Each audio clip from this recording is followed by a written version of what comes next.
Papillon d'or, pour moi, les gros souvenirs que je garde avec les passions que j'ai eues tout au long de mon primaire, c'est la liberté d'être créatif, de faire des projets.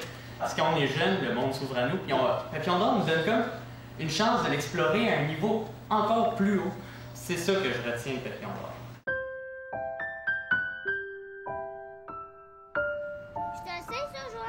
Quand on est venu visiter, on trouvait ça vraiment extraordinaire de rentrer dans les classes puis de voir que les enfants étaient occupés à différentes choses, mais tout le monde mélangé. Il y en avait des plus grands, des plus petits. Il y avait de l'entraide, de l'accompagnement. Puis c'était convivial. Ça ressemblait à une famille.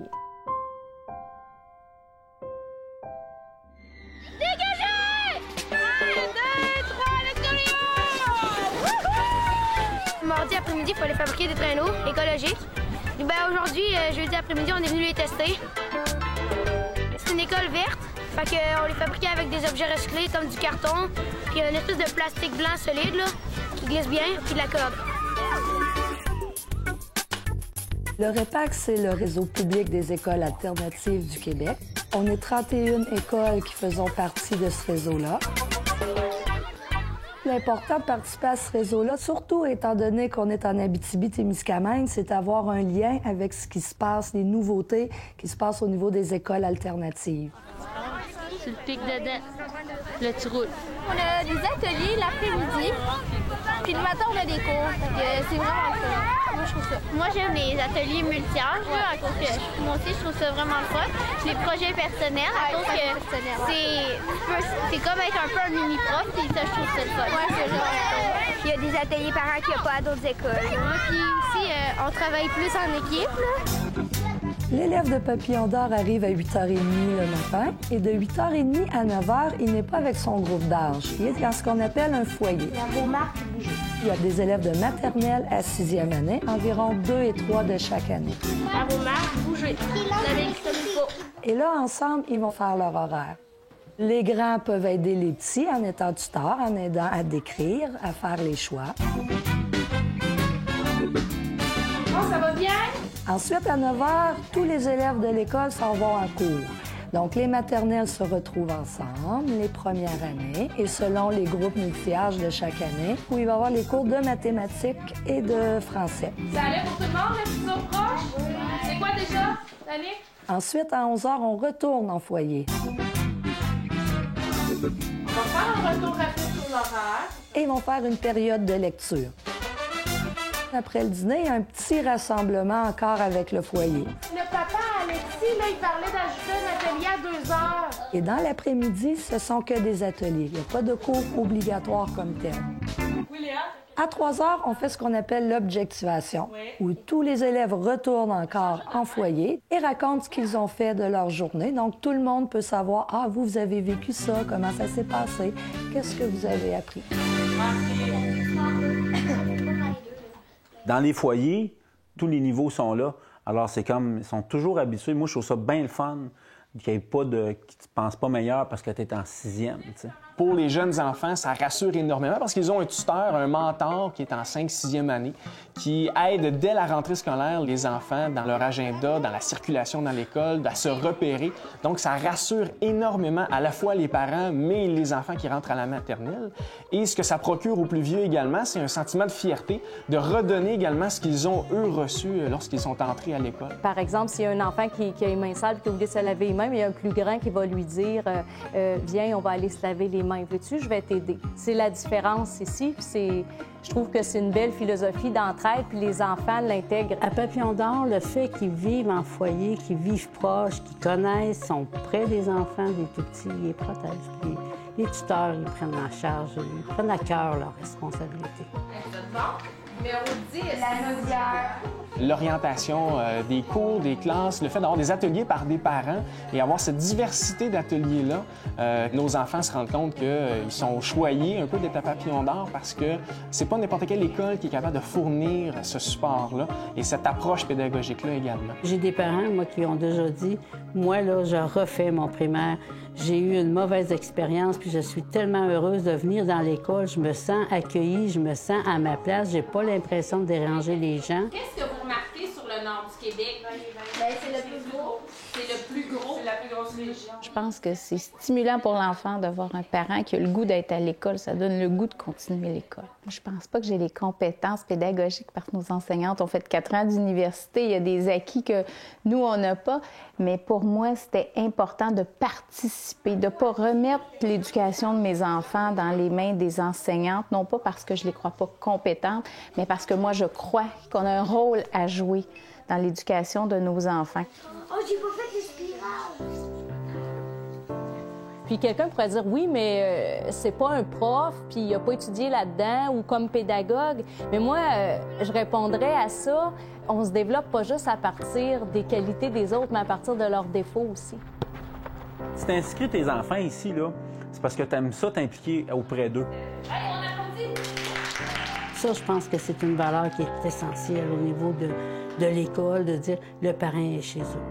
C'est pas l'école des enseignantes, c'est l'école des parents aussi. Les enfants vivent des choses assez extraordinaires parce que les forces d'un avec les forces de l'autre, les parents viennent animer des ateliers avec ce qu'ils ont comme potentiel puis comme projet aussi. Je trouve que ça enrichit, là. Si tu rencontres, je sais pas, un médecin, un chirurgien, un avocat, une artiste, tu vois ce qui t'interpelle parce que tu découvres, tu vas sur place, ils font des rencontres de métiers à chaque année. La madame, elle voulait pas glisser, fait qu'on s'est rajouté une bonne semelle ici, antidérapante. C'est quoi une technogun?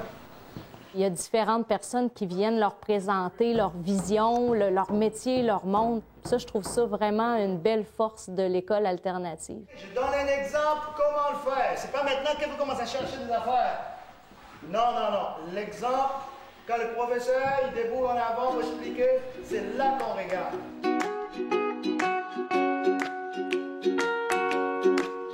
C'est un travail d'équipe en partie, où il y a beaucoup d'échanges de communication, beaucoup de transferts d'informations pour s'assurer que nos enfants, finalement, arrivent à développer l'ensemble des acquis au primaire afin d'arriver au secondaire avec une base solide. L'école alternative a une force là-dessus parce que tout petit, même en première année et même au préscolaire, on prépare déjà dans la formule de l'école vers ce passage-là parce que les enfants sont habitués à faire leur horaire. Sont habitués à gérer leur temps, gérer leurs devoirs et leçons. On les prépare à donner un échéancier. Donc, c'est toutes des choses que les enfants vont faire au secondaire.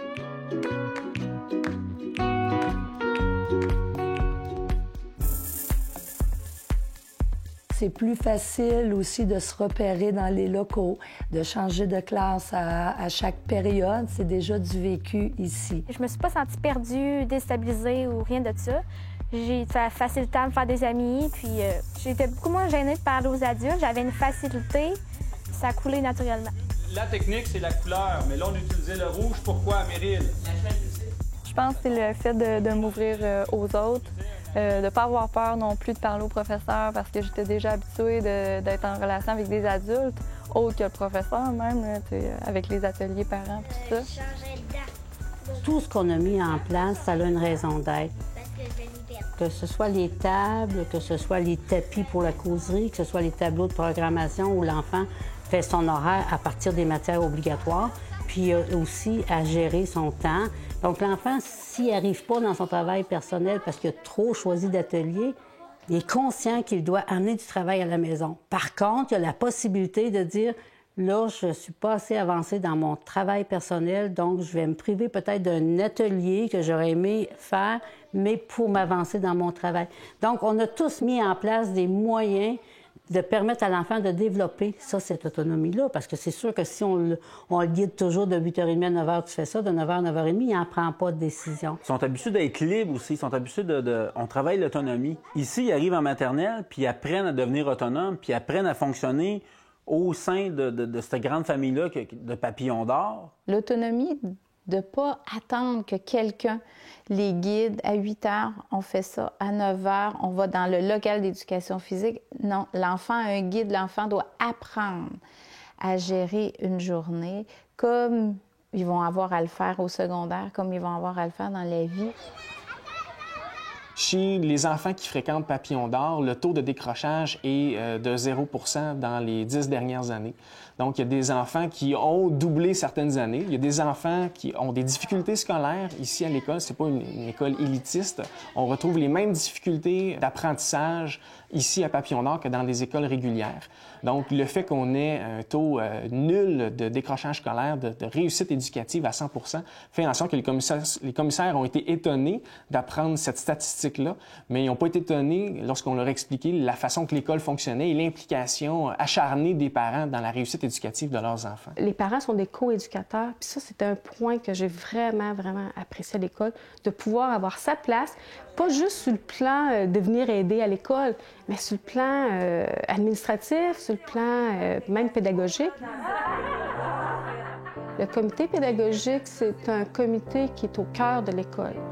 Il y a autant d'enseignantes que de parents sur ce comité-là. Donc, les parents ont leur place, les parents font des choix, proposent des choses, les enseignantes amènent tout l'esprit des programmes. Ça, avant, toutes les écoles alternatives fonctionnaient avec des foyers. C'est un comité fantastique où tu sens que tu as ta place, tu peux dire les choses, tu peux faire changer les choses aussi, mais c'est toujours dans le respect de tous les enfants. Ce qui est bien dans ce genre de comité-là, c'est que les gens qui y participent, ils vont pas là pour leur enfant, ils vont là pour l'école, pour le bien de l'école.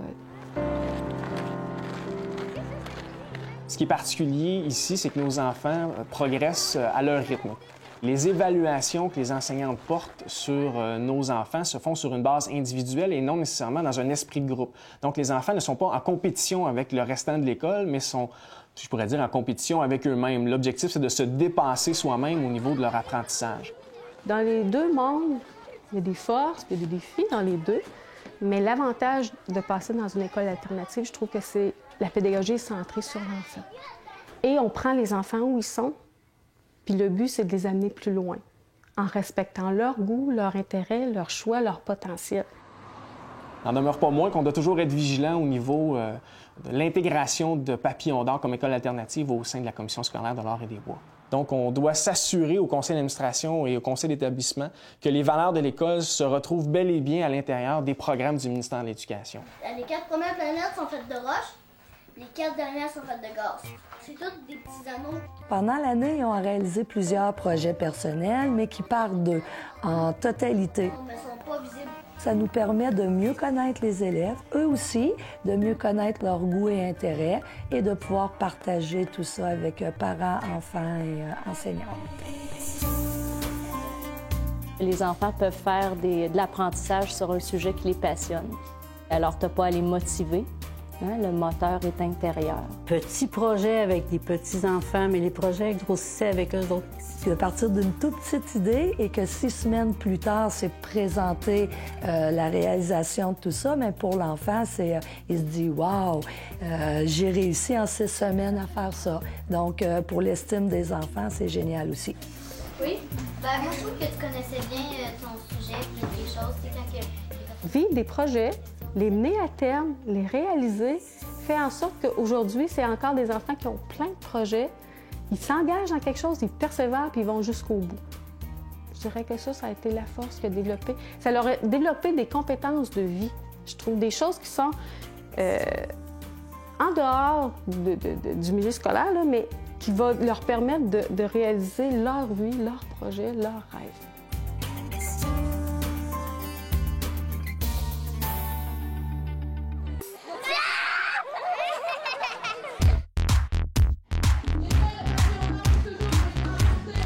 Toutes les occasions sont prétextes à une fête à Papillon d'Or.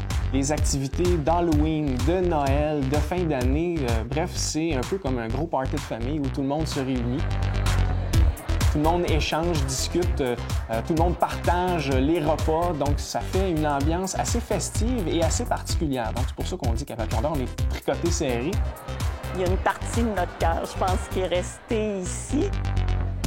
Étant donné que je faisais partie des parents fondateurs, un des souvenirs qui me touche le plus, c'est quand on a eu un oui qu'on mettait en place l'école alternative. Ce que j'en retiens de mon passage, c'est l'esprit de famille qu'il y avait dans les foyers, avec les parents aussi qui venaient nous voir, puis le fait de s'occuper des plus jeunes que soi aussi, de monter des activités pour eux, d'être capable justement d'exprimer aussi nos intérêts en faisant des projets particuliers là, pour les autres. Là. Moi, je pense que c'est l'accueil, c'est la chaleur, c'est l'aspect familial, c'est l'aspect convivial qu'il y a à l'école.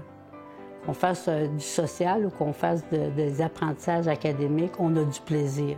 Puis on entend rire des parents, puis on entend rire des enfants. Moi, c'est ce qui était ma plus belle récompense, comme direction, puis comme parent aussi. Le fait de sentir que nos enfants sont heureux. Quand on est heureux à l'école, on a le goût d'apprendre, on a le goût d'aller à l'école. Et ça, pour moi, c'est un gros, gros plus. Tous les matins, mes enfants sont heureux de venir à l'école. Franchement, ça a été une vie familiale. On s'est impliqués, on avait la chance de le faire, on a pu profiter de nos enfants.